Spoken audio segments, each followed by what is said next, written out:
Bonjour et bienvenue dans ce petit quart d'heure de lecture organisé par le ministère de la Culture, le Centre national du livre et l'association Silence on lit et à laquelle participe l'éditeur Aradik Monde Arabe. Aradik Monde Arabe est un éditeur lyonnais et villeurbanais passionné par une lecture bilingue, connaissance des deux cultures, française et arabe. Et c'est à cela que ce petit quart d'heure de lecture va nous inviter. Je commence par un premier livre qui est Vers choisis de poésie arabe classique à lire et à entendre en arabe et en traduction française. Les vers ont été choisis et traduits par moi-même et il est illustré par Zaina Abirached dont le dessin apporte à ce travail une sensibilité féminine d'une grande puissance et d'une grande finesse. Je lis. Nous allons découvrir avec ce livre l'univers de la poésie arabe classique. J'ai choisi un thème simple qui est de la poésie pré-islamique, la nuit. La nuit est un moment où le temps est suspendu. Al-Muhallil ibn Rabi'a, et la nuit fut sur nous et nous enveloppa comme une nuit qui ne verrait jamais le jour. En arabe, وَصَارَ اللَّيْلُ مُشْتَمِلًا عَلَيْنَا كَأَنَّ اللَّيْلَ لَيْسَ لَهُ نَهَارٌ. Ces vers nous plongent dans la vie des hommes du désert de l'Arabie ancienne. Le premier porte sur le thème de la nuit que nous reverrons souvent. Il s'agit ici d'une nuit épaisse et si profonde que le poète et ses compagnons ont le sentiment qu'elle ne se dissipera pas. La nuit, oublieuse de l'activité du jour, ouvre un temps suspendu à la durée comme immobile, sans commencement ni fin, comme si le jour jamais ne se lèverait. Le très grand poète Imr al-Qais, probablement, peut-être, on pourrait dire le prince des poètes de l'Arabie pré-islamique, et l'auteur de l'Ode, d'une des Mu'allaqat, qui est probablement une des plus belles des 10 Mu'allaqat retenues par la tradition, nous parle lui aussi de la nuit. Je lis.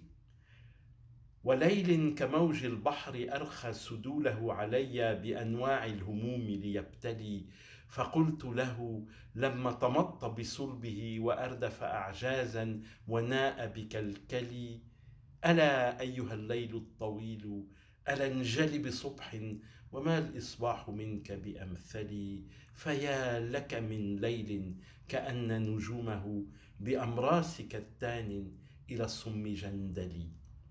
Que de nuits j'ai connu, comme les vagues de la mer étendant sur moi leur tenture, tissées pour m'éprouver des 1000 chagrins de mon cœur.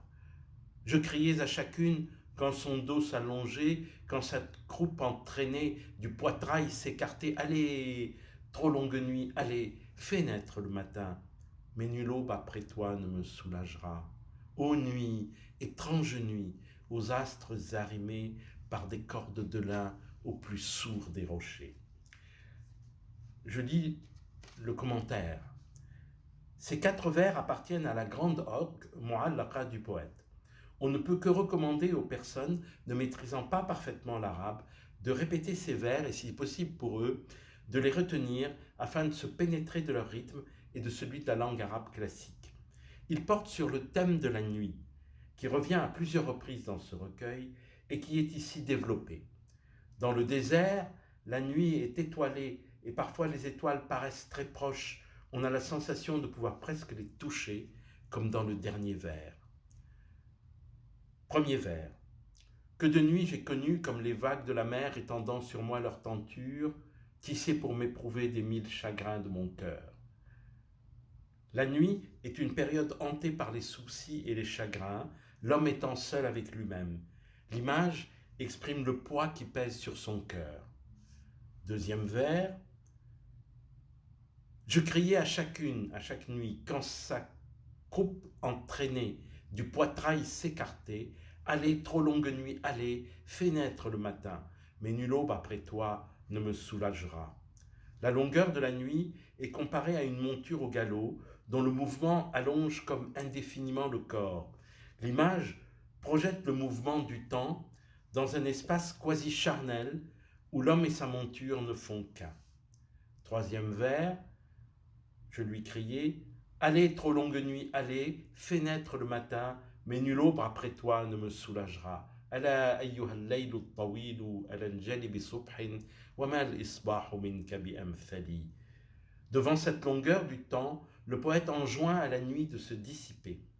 Pour les commentateurs arabes classiques, la deuxième moitié du vers affirme que le matin ne sera pas meilleur que la nuit pour les chagrins qui affligent le cœur. Quatrième vers, ô nuit, étrange nuit, aux astres arrimés par des cordes de lin au plus sourd des rochers. فيا لك من ليل كأن نجومه بأمراس كتان إلى صم جندلي. Le dernier vers est une image saisissante de la nuit dont les étoiles sont proches des rochers au point de paraître liées à eux par des cordes de lin, les plus solides alors. L'immobilité de la nuit traduit par cette image l'immutabilité du temps lorsqu'il est insupportablement figé dans l'instant vécu. L'appel du troisième vers restera sans réponse, comme chez Al-Muhallal, que nous avons vu, comme une nuit qui ne verrait jamais le jour. La nuit trop épaisse et sans fin ne se dissipera pas. Voilà pour ces quelques minutes de lecture. Ce livre sera accompagné d'enregistrements que vous pourrez trouver sur le site de l'éditeur et qui vous permettront de réécouter les vers arabes dans la lecture de Abd Rabbou Nassan en particulier, de Nada Issa et de moi-même, ce qui permettra aussi d'avoir les sons à l'oreille. Un QR code accompagne le livre. Je vous remercie de votre attention.